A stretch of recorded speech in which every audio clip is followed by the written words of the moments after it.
We're now 5 days into Luke's gospel, and you may by now be wondering when Jesus is going to get a mention. After all, we know Christmas is not about Santa Claus or reindeer or fairy lights or presents. It's about Jesus. So why haven't we heard about him yet? Answer: we need the warm-up so that we can understand Jesus when we are told about him. One of the many reasons I love the Bible is the way God speaks to us in a language we can understand. If a philosopher wanted to introduce Jesus, we might be left swimming around in long words, but not so with Luke's introduction. The story of Zachariah and Elizabeth sends us scurrying back to read the Old Testament. Zachariah is a priest in the temple. The conception of their child echoes other Old Testament miracle babies from Isaac onwards. So, as readers, our minds are thinking Old Testament. And now, as the angel Gabriel goes on his second mission to visit Mary, everything he says about Jesus is in Old Testament language. He tells Mary 4 simple and wonderful things about her soon-to-be conceived baby boy. First, Mary's son will be a king. That's all about David. Her fiancé Joseph is a descendant of David. Joseph will be the legal adoptive father of the boy, so the boy will be counted in the law as descended from David. God will give the boy the throne of his father David. So we scurry back to 2 Samuel chapter 7, where we learn of God's amazing promises to David, pledges that won't be fulfilled until Jesus reigns. One day there will be a perfect king. David was a great king, but far from perfect. But one day there will be a perfect king. Second, Mary's boy will be called Son of God. David and his dynasty were called sons of God, but Mary's boy will have a real deep, eternal, and intimate relationship with God the Father. He will make God the Father known.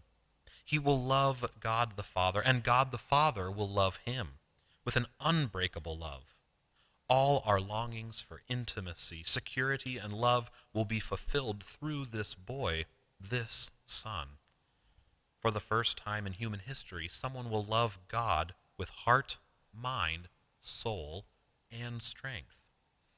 When our human rulers govern, mostly they think too much about themselves, but this ruler will govern in loving loyalty to God his Father. He will not puff himself up. He will not grab at privileges or use corruption to get his way. No, he will be the first ruler in human history to love God perfectly.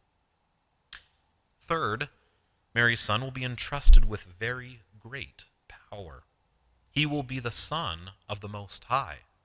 The Most High is a very old title for the all-powerful God.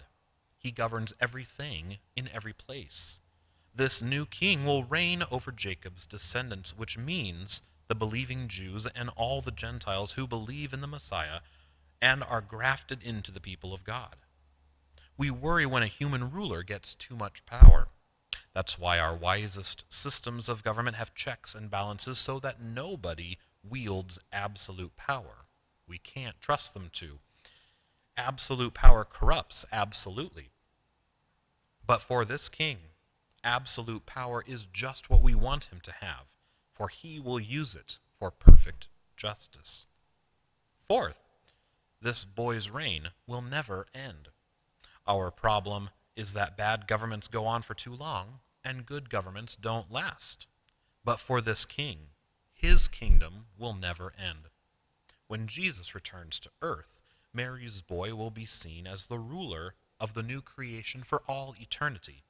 We need not worry that he will be toppled or die or abuse his power, for his will be the perfect reign that the whole creation has longed for forever since Adam messed up his job of ruling the world.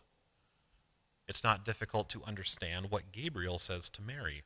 Her son will be a king who fulfills the promises to David, a king in a beautiful relationship as the Son of God the Father, a king with absolute power who will never abuse that power, and a king whose reign will never end.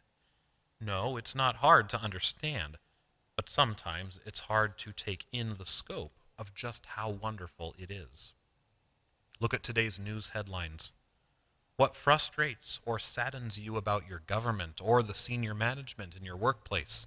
Where is corruption, self-interest, or just plain attention-seeking evident and ugly in its effects? Meditate on that, but then turn your eyes, turn your thoughts to rejoice in Jesus the King, and to look forward and long for his return, when he will enter fully into his kingdom, and the will of God will finally be done on earth in the same way it is done in heaven.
Let us pray.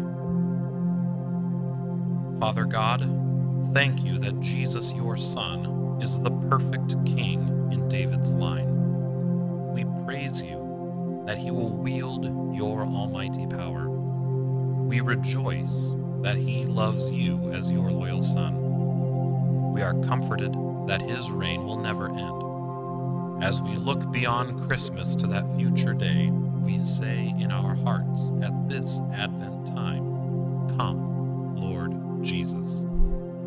Amen.